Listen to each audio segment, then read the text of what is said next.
നല്ലൊരു ഗോതമ്പ് പുട്ടുണ്ടാക്കുന്നത് കാണാം കേട്ടോ. മാവ് വെള്ളമൊഴിക്കണ്ട, കുഴയ്ക്കണ്ട, ഒന്നും ചെയ്യണ്ട. അല്ലാതെ തന്നെ നല്ലോണം ഉലർന്ന് പുട്ട് കിട്ടും.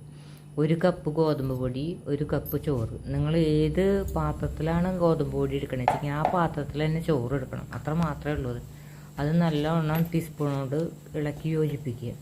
അതിന് ശേഷം 2 ടൈമായിട്ട് 2 പാർട്ടായിട്ട് അത് മിക്സിയുടെ ചെറിയ ജാറിലിട്ട് ക്രഷ് ചെയ്തെടുക്കുക.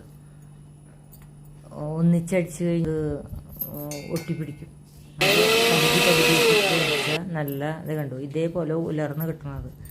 ഇനി അതിൽ കുറച്ച് ഉപ്പും കുറച്ച് ജീരകം കൂടി ടീസ്പൂൺ കൊണ്ട് തന്നെ ഇളക്കുക. കൈ കൊണ്ട് ഇളക്കരുത് കേട്ടോ. അത് കൈ കൊണ്ട് ഇളക്കി അത് ഇതാവും. ടീസ്പൂൺ കൊണ്ട് തന്നെ ഇളക്കണത്, അതാണ് അതിൻ്റെ ഒരു ഇത്. ഇനി പുട്ടൊക്കെ ഉണ്ടാക്കാൻ എല്ലാവർക്കും അറിയാലോ. കുറച്ച് നാളികേരം, കുറച്ച് ഗോതമ്പ് പൊടി, അങ്ങനെ നിങ്ങൾക്ക് എത്ര കഷ്ണമാണ് കിട്ടേണ്ടത് വെച്ചെങ്കിൽ ആ പാകത്തിന് അതുണ്ടാക്കുക. സാധാരണ പുട്ടുപാത്രത്തിൽ ഉണ്ടാക്കുക. എൻ്റെ കയ്യിലൊരു ഇതാണ്, കുക്കറാണത്. കുക്കറിൽ വയ്ക്കുന്ന പുട്ടും കുറ്റിയാണത്. അത് ഒരു 5 മിനിറ്റിലാവും. എടുത്ത് നല്ല സോഫ്റ്റ് ആയിട്ടുള്ള കണ്ടു. അത് കാണുമ്പോൾ തന്നെ അറിഞ്ഞൂടെ ആ പുട്ടിന് നല്ല സോഫ്റ്റ്നെസ് ഉണ്ട് എന്നുള്ളത്. നമ്മുടെ കയ്യിൽ മാവ് വിരലില്ല, കൈ കൊണ്ട് കുഴയ്ക്കണ്ട, വെള്ളം ഒഴിക്കേണ്ട. വെള്ളം ഒഴിച്ച് കുഴയ്ക്കുമ്പോൾ ആകെ കട്ട പിടിക്കും. എല്ലാവർക്കും അത് കംപ്ലൈൻ്റാണ്.